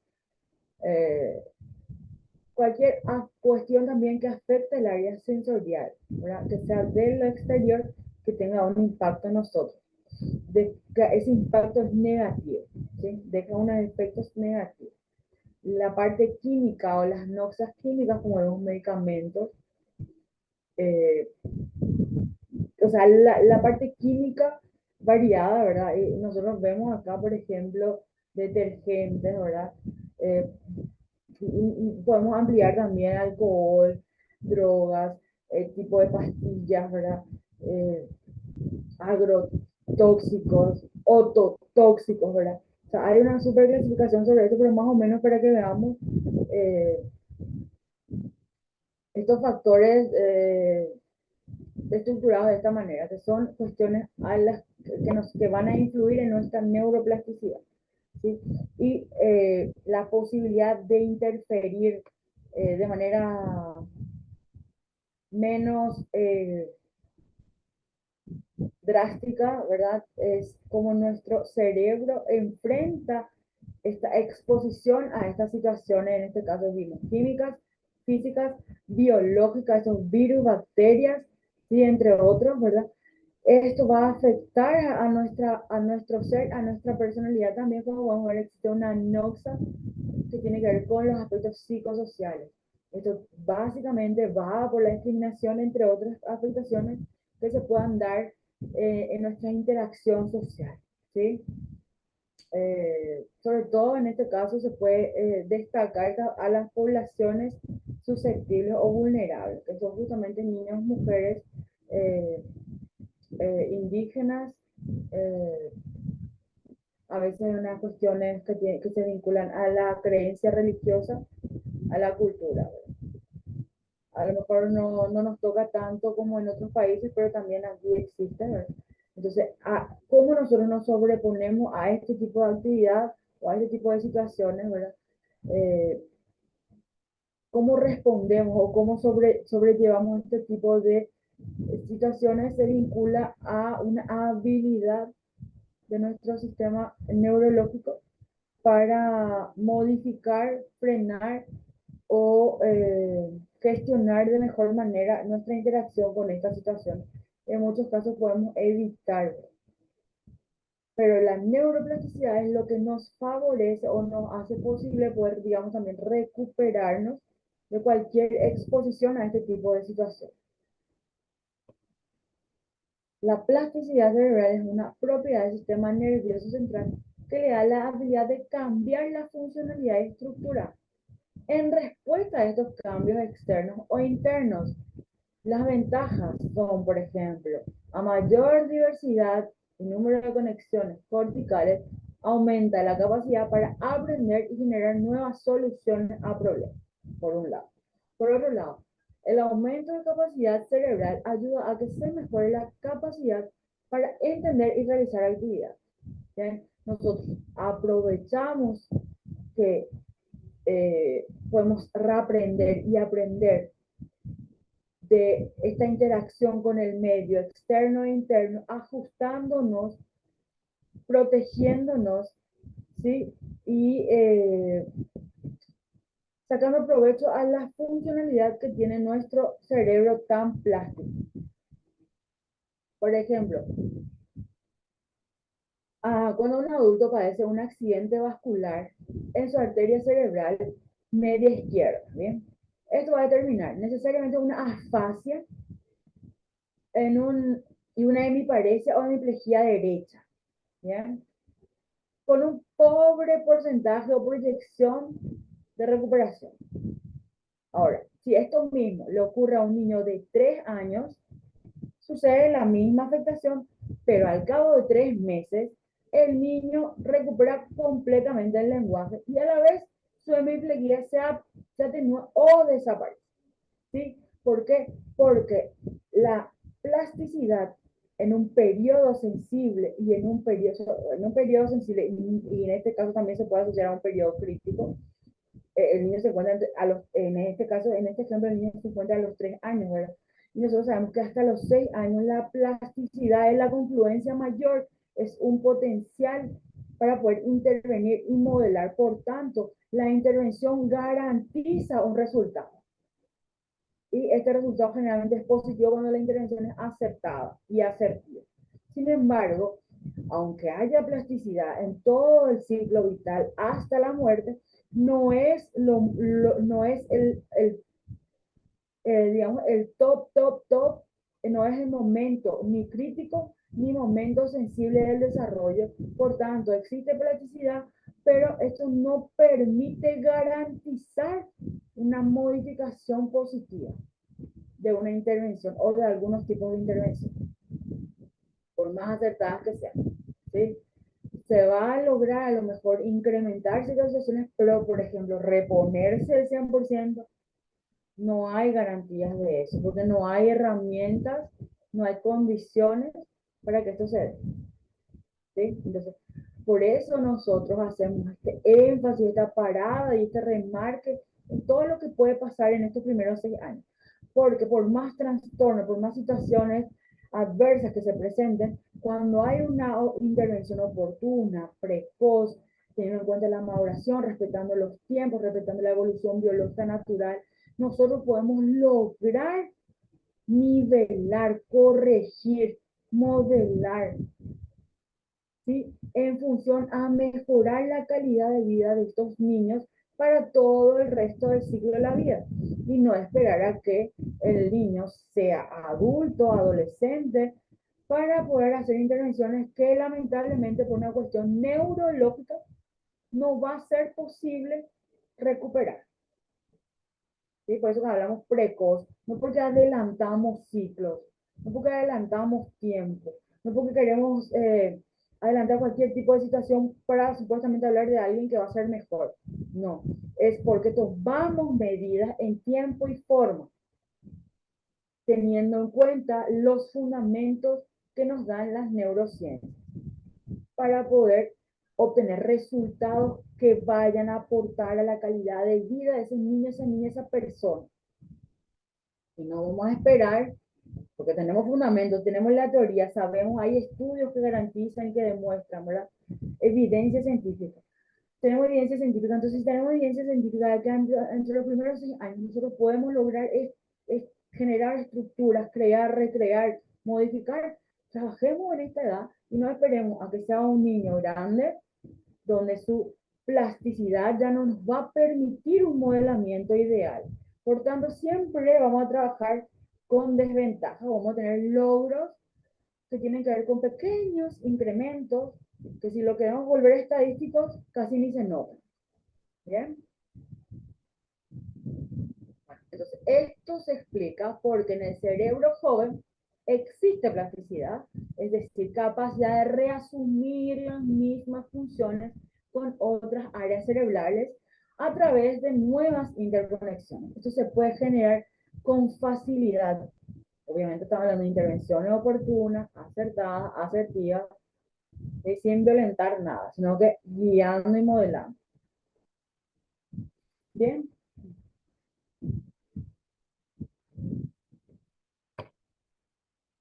Esta neuroplasticidad puede ser reactiva como manera de ajustarse frente a esta agresión. Adaptativa, con una capacidad de readaptar los circuitos neuronales.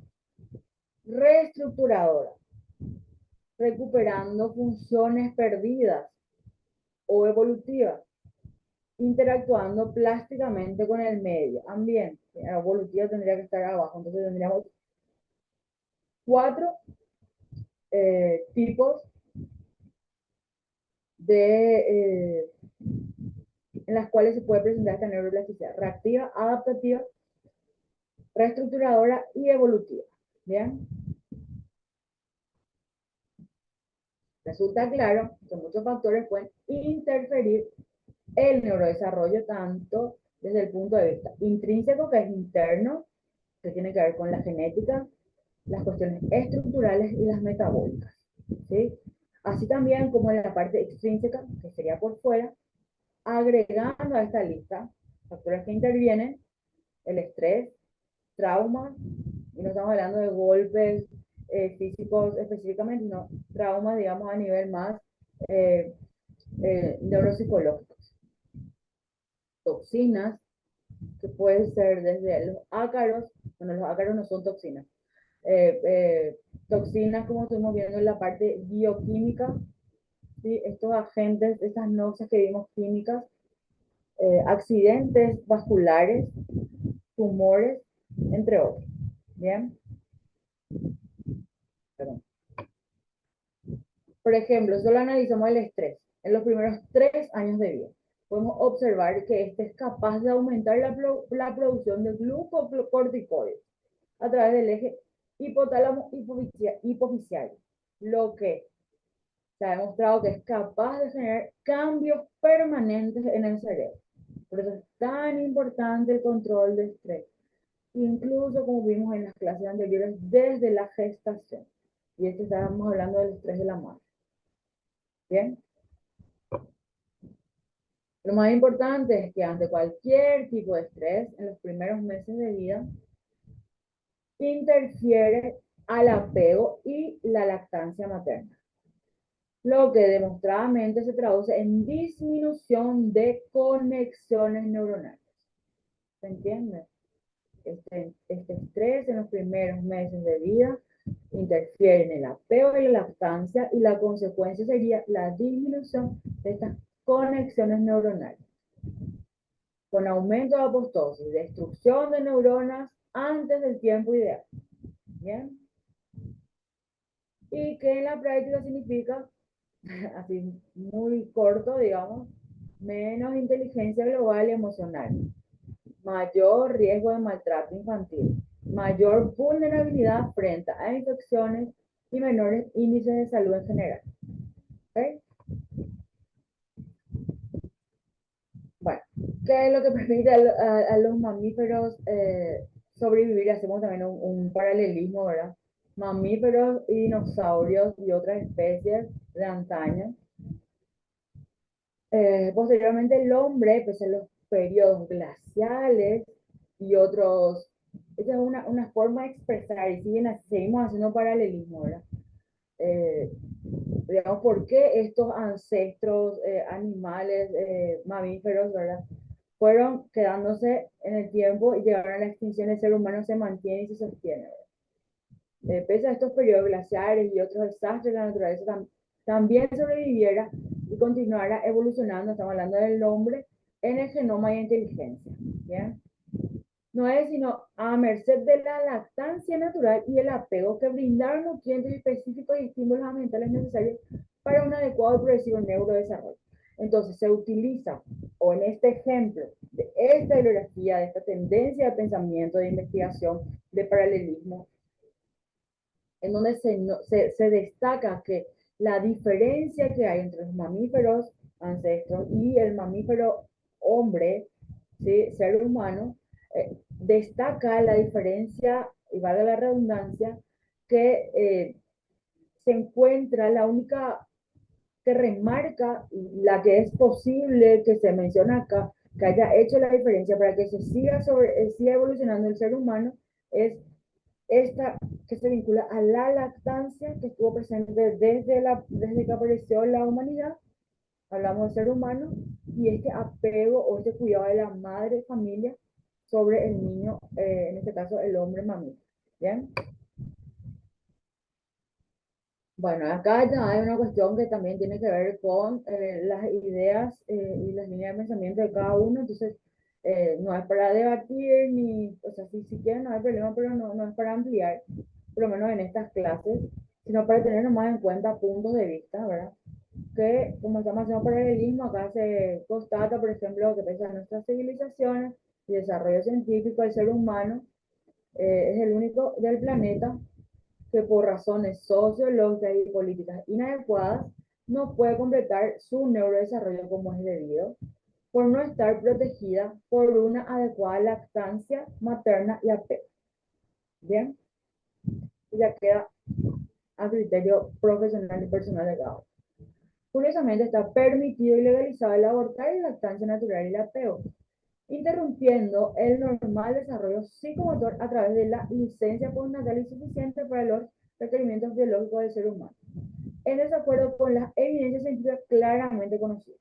Y eso sabemos que no siempre depende de cada uno de nosotros, depende de las políticas públicas, políticas de salud y políticas de educación. ¿Bien? Ya, entonces, aquí podemos recordar entonces algunos indicadores de sumo valor que se vinculan a esta primera leche o a este primer líquido que produce la madre posteriormente de dar a luz, ¿verdad? Que es el calostro, es el oro líquido que le dicen. En este calostro tiene un montón de beneficios que ustedes lo pueden ver aquí un poquito y luego ampliar según su necesidad, pero siempre es importante promocionar la lactancia teniendo en cuenta los fundamentos que existen de UNICEF y otras entidades y otros organismos internacionales que evidentemente tienen bastantes datos reales.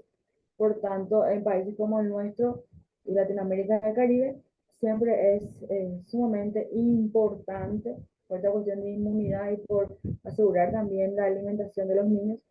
Lamentablemente tenemos siempre dificultades con la accesibilidad al agua potable en todas las zonas, entonces es en la mayoría de los casos vital la alimentación vía leche materna. Bueno, acá tenemos un modelo de cómo participa esta situación o este tipo de situaciones en la nutrición humana, ¿verdad? Partiendo de los sistemas, cómo están involucrados, ¿verdad? Es para que ustedes lo vayan teniendo y si les interesa ahondar posteriormente, siempre destacando que todo esto va a influir en el desarrollo y que digamos, cada punto que nosotros vemos en esta franja tiene que ver con ciertos objetivos de logro que nosotros con observaciones constantes, estructuradas a veces, en otros casos no, con información relevante con relación a hitos del desarrollo, tablas de desarrollo, nosotros podemos ir viendo, midiendo e interviniendo según necesidad, no esperando así que ocurra ya una falla sistémica que obviamente tuvo señales de alerta anteriormente. Bueno, lo que yo puedo destacar en esta imagen es que jamás nosotros, y acá tenemos a los fisioterapeutas, jamás vamos a recomendar actualmente la utilización de este andador. Esto está contraindicado. Hay demasiados fundamentos científicos, hay demasiada evidencia científica, por lo cual esto no está recomendado por ninguna razón. Genera mucho malestar, situaciones irreparables en los niños y eso incluso se puede tomar desde el punto legal, ¿verdad? Pero bueno, lo vamos a dejar ahí, ¿no? La fuente para ir viendo lo que tiene que ver con esta tablita lo van a encontrar en el Banco Interamericano de Desarrollo. Obviamente el neurodesarrollo exitoso tiene una estrecha relación no solo con la genética, sino con este ambiente de estimulación y la afectividad que rodea al niño, ¿sí? Este contacto humano, los cuales van a influir decisivamente en la mayor producción de sinapsis neuronales, lo cual implica a su vez la mayor integración de estas funciones cerebrales que son vitales para la optimización del desarrollo. Vamos a encontrar factores que influyen en el desarrollo normotípico o neurotípico, ¿sí? Biológicos, ¿sí? Que pueden ser endógenos, exógenos, algunos indeterminados, pero todos van a confluir en el neurodesarrollo como aspectos que se vinculan directamente a los factores poligenéticos. Hablamos de sociedad, cultura, religión, ¿sí? Hablamos de comunidades cerradas, por ejemplo. Hablamos de la estimulación psicosensorial. Psicosensorial agregaría motora. Esta estimulación, como ustedes entenderán que esto es una imagen, un punto, ¿verdad? Que nosotros podemos ampliar según nuestros conocimientos, según nuestra experiencia. Podemos debatir también. Podemos estar a favor, podemos estar en contra, podemos sacarle estas cosas, podemos ingresarle otras cosas, ¿verdad? Es un punto para empezar a analizar y ver simplemente de manera gráfica un poquito de todo lo que estamos hablando. Estimulación afectiva, relación madre-hijo, padre-hijo, adulto responsable, hijo, niño, niña.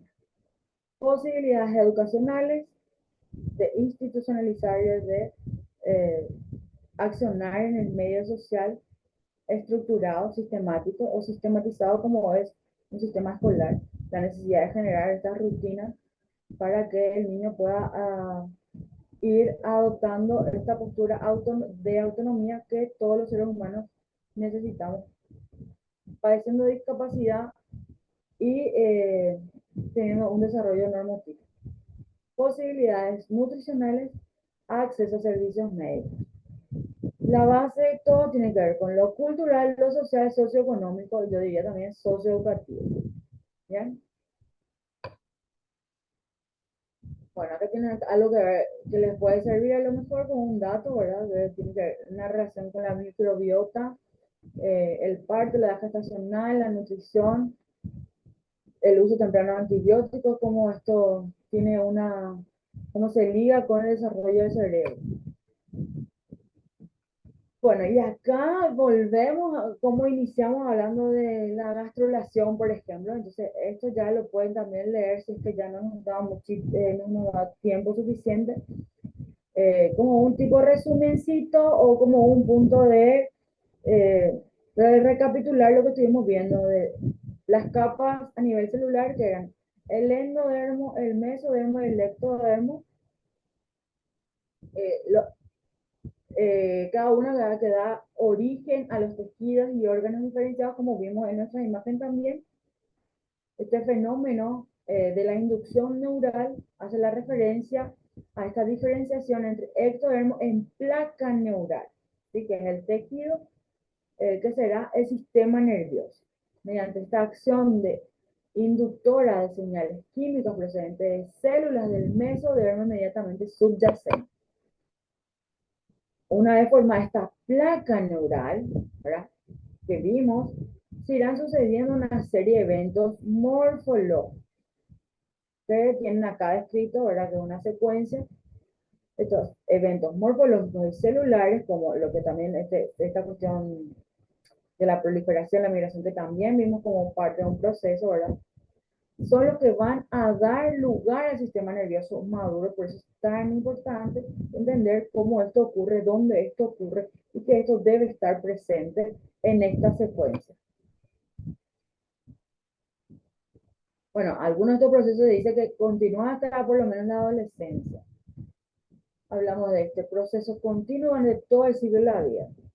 Si tenemos en cuenta datos más modernos que nos van a indicar la plasticidad permanece en el sistema nervioso, ¿sí? La muerte celular, la generación de nuevas células, el reordenamiento va a continuar con la conectividad sináptica inducida por la experiencia, ¿sí? Y esto es lo que provoca aprendizaje, ¿sí?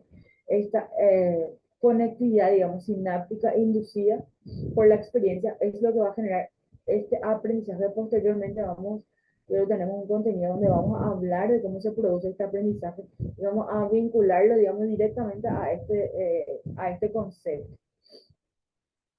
La plasticidad está en todo el ciclo de la vida. Eso tiene que estar claro.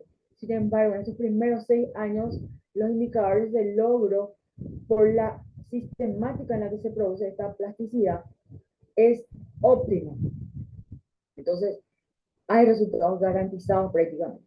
Sin embargo, en el resto de la vida, esto está presente, pero ya los resultados no están garantizados. Se pueden obtener logros, sin embargo, no vamos a poder ver avances notables o estadísticamente significativos.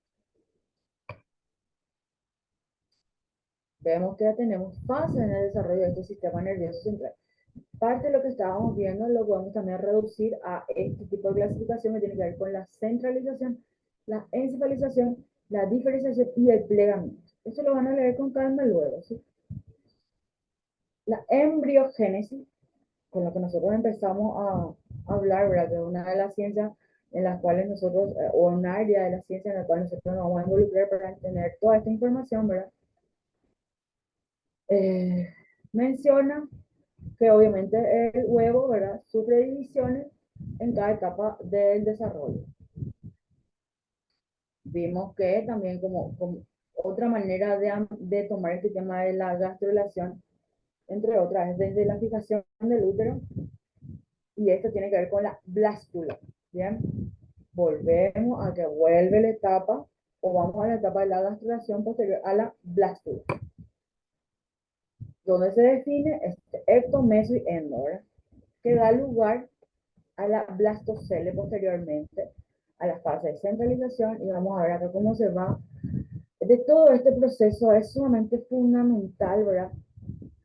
Que entendamos, creo que en algún momento en otra clase nosotros hablamos, ¿verdad? De que lo que nosotros necesitamos es que nuestra placa neural se cierre completamente, ¿sí? Entonces, cuando este tubo neural se cierra, nosotros vamos a obtener la primera parte así, fundamental, digamos, sin inconvenientes, cuando se cierra correctamente. Y cuando ocurren estos desajustes en la evolución con relación a la aparición de lo que forma el sistema nervioso y el cierre completo y correcto de este tubo neural, es donde nosotros vamos a tener posibilidades o vamos a disminuir, por ejemplo, las situaciones potencialmente de riesgo para los chicos que a veces no se cierra bien este tubo, ¿verdad? Y genera trastornos en el desarrollo que más adelante vamos a ver o que influyen en algunas otras, o que son detonantes de otras situaciones posteriormente. Bueno, esto ustedes lo tienen ya en la plataforma, ya lo que están siguiendo van a ver que tienen unos numeritos, ¿verdad? Para ir identificando todas esas partes. que tenemos la descripción de cada uno, de cada zona, ¿verdad? El embrión, placa neural, polo anterior, posterior, pliegue, tubo neural, ectodermo, epidermis, notopol, canal neural, cresta neural. O sea, es para que tengamos una descripción anatómica y posteriormente vamos a ver, ya yo creo que en la siguiente clase, ahora tocamos algunos puntos que teníamos que destacar, que tienen que ver con la neuroplasticidad, un poco con la placa neural, ¿verdad? Cerrando un poco eso, yo ya creo que en la siguiente clase ya vamos a empezar con esto. A ver, voy a ver cómo nos conviene más, pero ya vamos a empezar a hablar de el primer año de vida, por ejemplo, a ver si el desarrollo típico, algunas señales de alerta o alarma en el desarrollo. Bien, entonces quiero saber si hay alguna duda, algún comentario.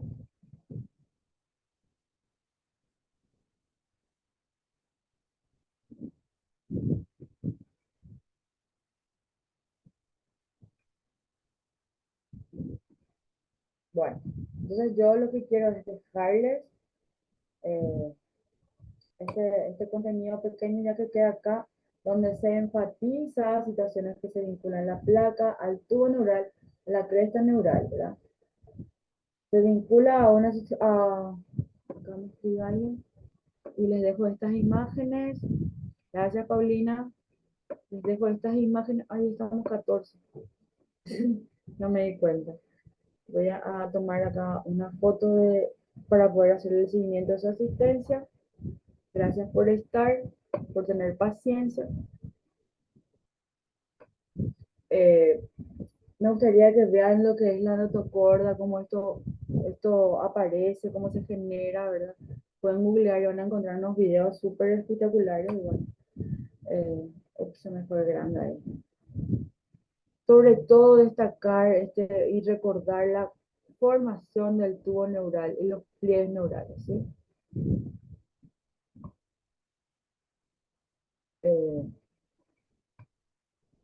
De todo esto, yo quisiera que lo vayan viendo con calma en la semana, ¿sí? Y si vayan surgiendo dudas, entonces, o necesidad de interactuar por alguna razón, se comunican conmigo por los medios que ya mencioné. Acá vemos el desarrollo cefálico, acá tenemos la secuencia, el orden, que va a ordenar, ¿verdad? Esto, para que cada uno entienda o pueda visibilizar, ¿verdad? Las cosas también que nosotros estamos hablando. Entonces, les quiero agradecer a todos, a todas, por darme la oportunidad de compartir con ustedes un poquito de esto. Y yo quedo a disposición si alguien quiere mencionar algo, igual positivo, negativo, siempre todo cuando es cuando ocurre en un ambiente pedagógico, se puede transformar en algo sumamente positivo y que nos puede servir realmente a todos, a todas. Pues. Todos estamos, yo principalmente estoy dispuesta a seguir aprendiendo un montón, no puedo negar que me falta mucho, así que cualquier comentario va a ser de utilidad para ajustar también el sistema de clase o los contenidos. Bueno, queda a disposición. Bueno, ya quieren dormir, bueno, pero a ver, ya es nuestra hora. Bueno, queda unos minutitos, bueno, unos segunditos. Bueno, entonces si no hay dudas, si no hay comentarios, queda disponible igual, ya conocen esto, yo sé que parece que este número que tengo acá estuvo con dificultad en este periodo, lo siento mucho, pero igual tienen este correo electrónico, tienen mis redes sociales, ¿verdad? Acá tienen Carol Cubilla G, ¿verdad? También en Instagram, en Facebook, o sea, si es que quieren alguna consulta me van a poder encontrar si me buscan y voy a estar disponible, así que lo siento en el caso del número porque de verdad me parece que está con dificultades mi número o es mi teléfono. Entonces, igual búscame por otros medios, cualquier cosa estoy disponible. Entonces, a todos, muchísimas gracias por la atención. Que tengan muy feliz noche. Nos vemos en una semana más a las 7:30 puntualmente. Que descansen. Gracias. Chao, chao. Buenas Gracias, noches. profe. Chao, chao. Buenas noches, profe. Muchas gracias. Gracias Buenas a ustedes. noches. Chao, chao. Gracias. Buenas noches, profe. Chao, chao.